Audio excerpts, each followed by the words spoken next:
joining us. It's a pandemic, and the fact that you took your time, your Sunday evening, to join us, we totally appreciate it. As Zizi mentioned, I'm Molife Kumona, the editor-in-chief for GQ South Africa, and tonight is absolutely special. Special for so many reasons. This is my first issue as editor-in-chief, so that's super exciting. This is the first cover of GQ for our cover star, and we're also celebrating the first African special by Netflix that was recorded in Africa. And impressively, it was recorded here at the sites. So for Loy, who's going to join us soon, it's really going to be a full circle moment. I'd like to just thank our partners, Netflix, KP, Kirsty, thank you very much. I'd like to thank the GQ team, the events team. I'd like to thank Loy for being so cool, so cool. And I would also like to thank Boogie, my boy, stylist, who's also, again, a first. When we got together and were thinking about putting this issue together, and when Netflix reached out for the partnership, it was a very easy synergy, at least for me, because I had met Loy a couple of years ago. I didn't know if you'd have remembered, and I had interviewed him when I used to work at another previous publication. And what I liked about him, he was really cool. You know when someone's just cool, like they're not trying to be cool, they're just cool, and he was just really kind. And then I'd met him again somewhere, and he was I thought he was standoffish, but I got to find out the fact that he's quite an observer. So he likes to observe a lot. So, Lloyd, thank you once again. So, without further ado, Zizi will tell everyone to just get some glasses so we can do our cover reveal, show you what we're here for, and then move on to the next parts of our program. Zizi, over to you. Okay, so fill up those glasses, take your seats, so we can see why we're here in the most absolutely fashionable way. I think DJ can play a bit while the people are filling up their drinks.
Thank you all for pulling up. I appreciate it. First of all, I just want to have a full acknowledgement of this is the first time in my entire life a whole function has been organized for my existence. It's fucking weird, and I'm 37. I'm like, I've never experienced where people just be like, yeah, I'm leaving. I mean, I do shows where people come, but this is quite different because it's a celebration of what you do, of what you did, as opposed to what you are actually gonna do. So it's very different. So I do appreciate that. I really appreciate that highly. So thank you all for coming. But for me, man, this is so crazy because I got my friends here that I grew up with. And when we were young, we used to run the streets of Cape Town. When I say that, I mean we used to just run around the streets of Cape Town. And what I essentially mean by that, we used to end up in parts of Cape Town where we were like, what the hell's going on? But if you're 16 and 15, you're really like exploring, you know? You're like, what's going on? And every once in a while,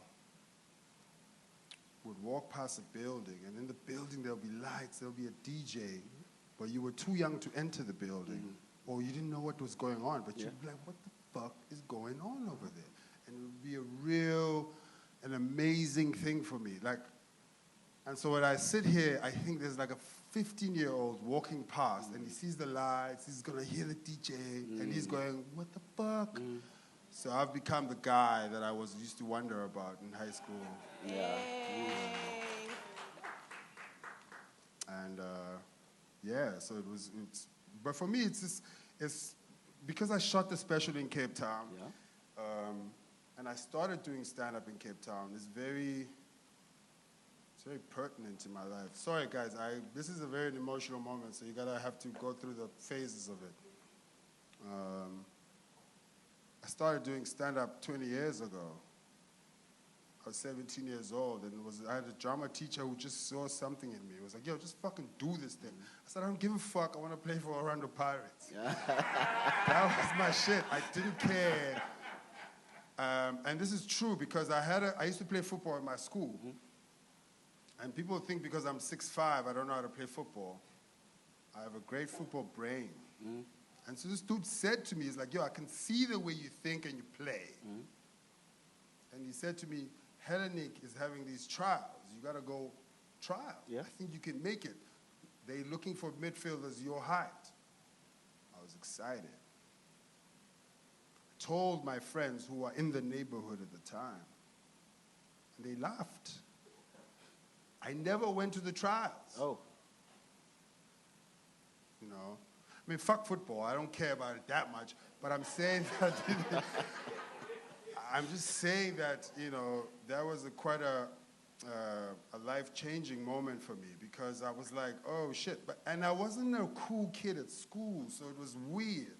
And so when I started doing stand-up, I was in these bars in the middle of the night, and then it was weird because I actually, you know, my mom, I don't understand what fucking responsible parent allows their kid at 17 to perform to absolute strangers every night. So I gotta implore her for her, you know, I gotta say, this is amazing of you to even allow me to do this.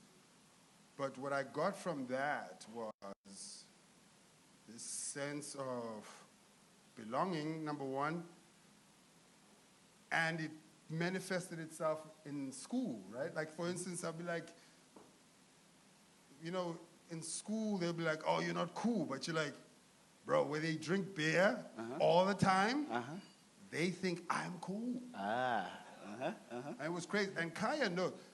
None of you guys know this. But when I was like 19, 18 years old, Kaya here, at advertising school, he was starting to do stand-up. So we were in the trenches together, but he gave up. He's a punk. I punched him in the face. And we used to go to these gigs, and we used to give each other notes, and then he just stopped doing stand-up. And I think you're still a great stand-up if you ever want to do it. But, I mean, I don't like to encourage people to do shit. I thought you were really funny at the time, and I was really bothered by the fact that you stopped. But you had your own lane, which is fine. Fuck it. But I'm, you know. So Cape Town is, so the special and the thing, the special and the cover, for me, is a homage to Cape Town because it's the city that shaped me and the city that makes me the human that I am. There's a friend of mine here, Kaya. Kaya's over there. Me and Kaya used to play Western Province basketball together. He was a point guard, I was a center. Huh? Now no, not this guy. That guy over there. That guy over there. Not that. Fuck, you don't do everything, man. So this one time, this is a crazy story. This one time, there's a tournament. It's happening at UCT. One of the provinces doesn't rock up. Okay. So they take the provincial B team, the guys that didn't make our team, and they play against us. And they beat us in the first game of the tournament. And me and Kaya over there were like, this is embarrassing. And we took over the team together. We were like, yo, fuck it. You, hey. And we ended up winning the tournament. I was 16 years old. And from that day, I kind of believed in my leadershipness. The idea that I can see things and do things. And so this is also like some of my friends who I've known since I was 12, where we having a boys' weekend. One of us is turning 40, grown-ass nigga king. Shout out. Now, he's the first guy to turn 40 in the crew, so fuck it, he's grown-ass nigga king, whatever. What do you want me to say?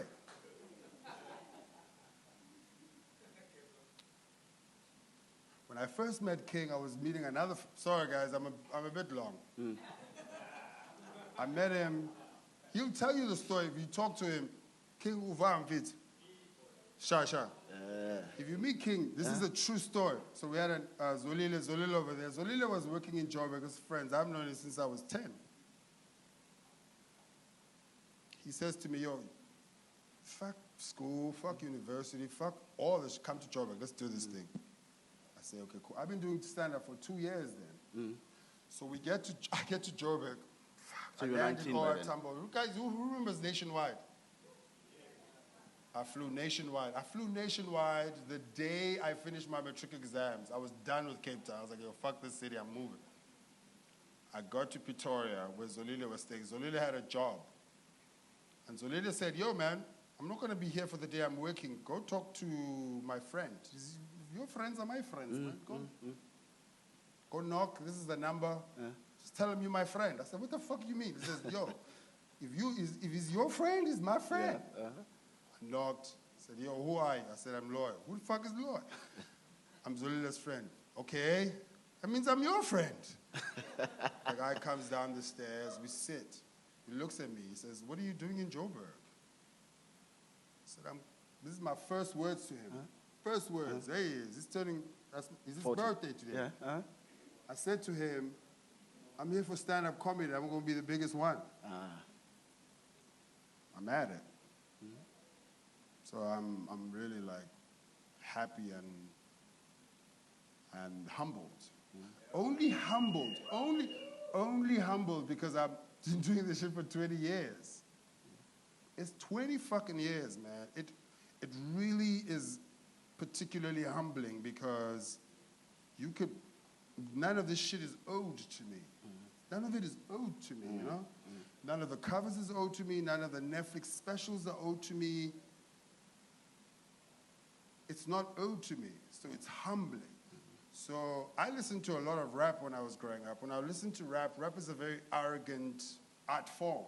Everyone overpraises themselves. And I get it now that I'm 37. I'm like, oh yeah, only because life is a humbling thing on a daily basis. So it doesn't matter if you're humble or arrogant. Life is going to humble you. There's nobody who was not humbled by the pandemic. Tell them I'm not here.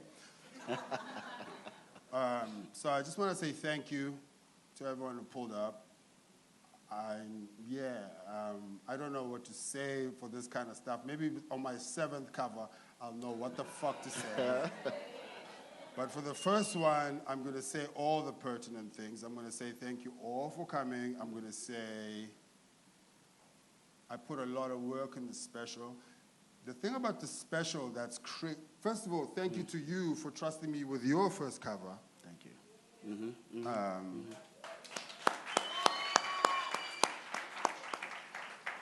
And then thank you to Netflix for coming on board. Can I tell the story of how this shit actually happened, Kirsty? Can I? Fuck.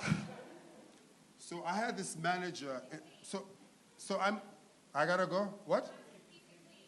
Say that again? Keep it clean. Keep it clean? Yes. Never that. Shout out to my boy Troyden. See my boy over there? Troyden with the hair? That man showed me London. That man lived in London for 10 years. The last 3 years of his London life, I was there. He showed me all the fucking ropes. So when I moved to London, I had a manager in London.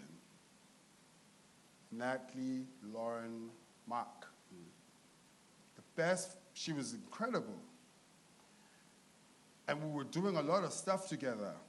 And we understood each other. We didn't like each other in the beginning. But at some point, we're like, okay, let's turn up the ante and go, fuck it. Go pitch me to Netflix. Now, Netflix at the time is not buying specials anywhere in the world. So go pitch me to Netflix. She goes, yeah, I'm going to do it. But she gets me a meeting with HBO. Yeah. I go meet the vice president of HBO, sitting in the office. She's telling me, this is our plans, this is what we're going to do. She's like, what are you trying to do? I said, I'm a stand-up. I'm trying to do stand-up. She goes, what the fuck are you, what? She's like confused. I can see that confusion. She's like, any ideas? I said, I'm a comedian. I do jokes. I come out of the meeting. I meet up with Natalie because she organized this thing and we're in New York. And she goes, how did the meeting go? I just told this person that I'm in to stand up. No, but you should have told him the ideas. And I was like, but I'm a stand-up. But they were still interested in my stand-up. But their model was different. Their model was like, we do 4 specials a year. Cool. So we're trying to be one of the 4 specials. So we work on the special, which is the one you see now. We work on it hard, and we tour it, and we do it. So we can pitch it to HBO so that they can have it. Cool. I fly to London, and I meet her, and I say, Natalie, we're supposed to meet these people, because they were shooting the special for Flights of the Concorde.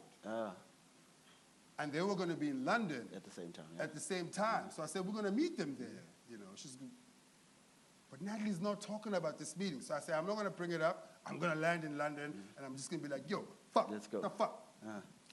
I get there. She goes, I'm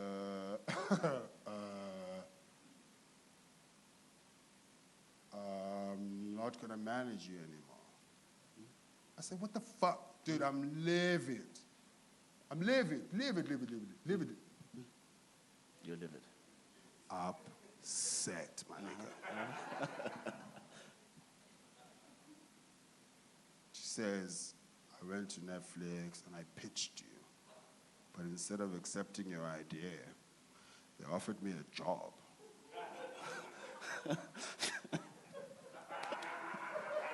I am fucking upset. I don't think you understand. I'm livid. I'm like, what the fuck are you talking about? Like, I'm not managing you. It's going to be 6 months transition. I said, what the So she becomes the manager. I have to find a new manager. So my life is in disarray. But she's the person who put together this special.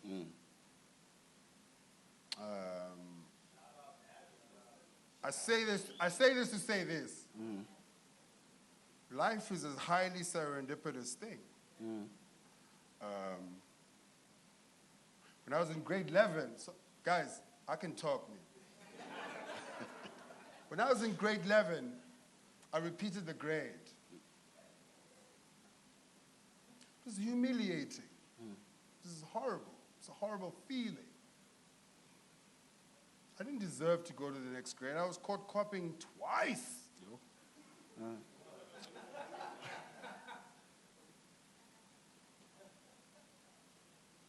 But here's the serendipity.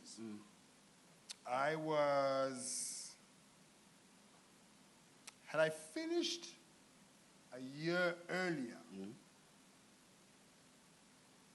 I would have nothing to do with my time and life. I would have ended up maybe at school, advertising school.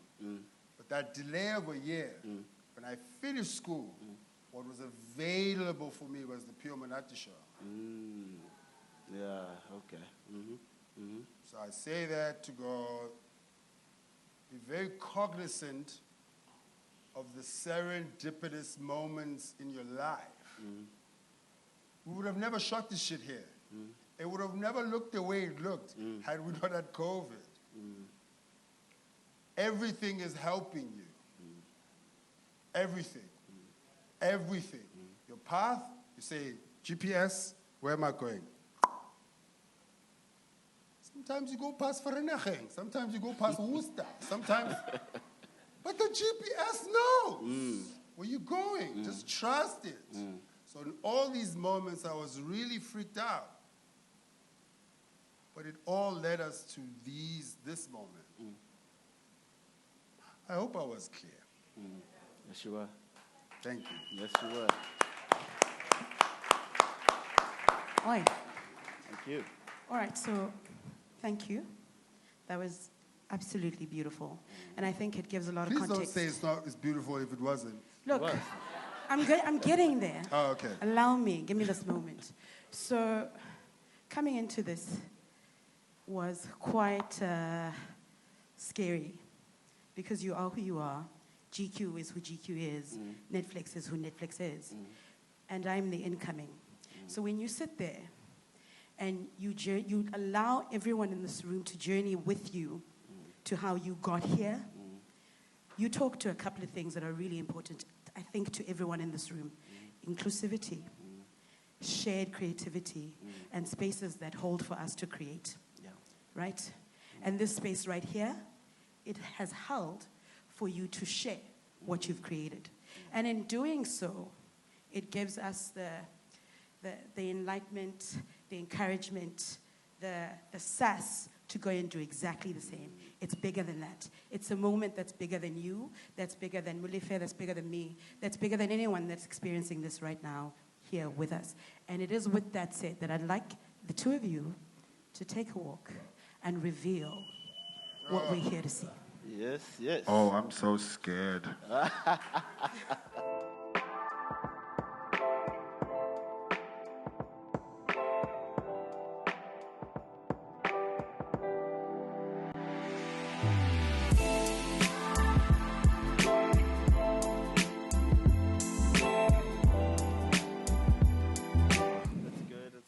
good.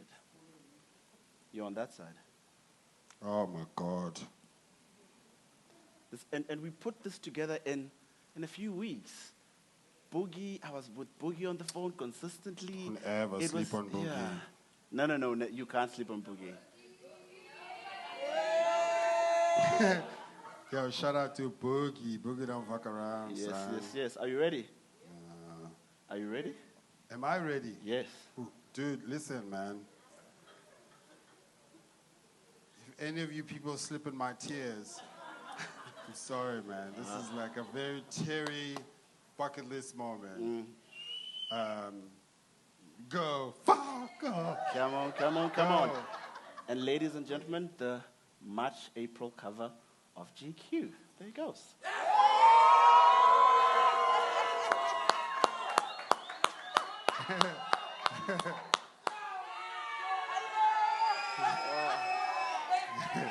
And a special announcement, too. Yes. I had to wear the Nikes. I had to wear Nikes. Boogie, thank you for allowing me to wear a tuxedo with Nikes. Yes. I love Nikes too much. Brilliant. Shout out to my friend Zolile for coming to my first ever stand-up show. When I was nervous and I was 17, I said, nigga, just come through, man. We didn't know how we were going to get home. I appreciate you. He's here tonight. Thank you for coming through. Of course. Thank you. Yeah. So, arrogance. Uh-huh. You have to be arrogant because life is humbling. No, I'm not saying this is a message I like to pass on. I don't care what you think. I'm telling you, that's my little brother over there. He wrote my stand-up for the first 5 years of my life.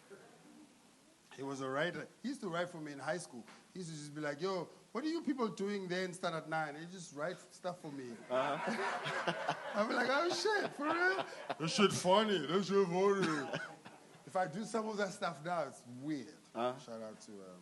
So thank you, everyone, so much. Should I just do the pictures without the mic, right? Because that looks weird, right? Okay, cool. I'm in. Thank you.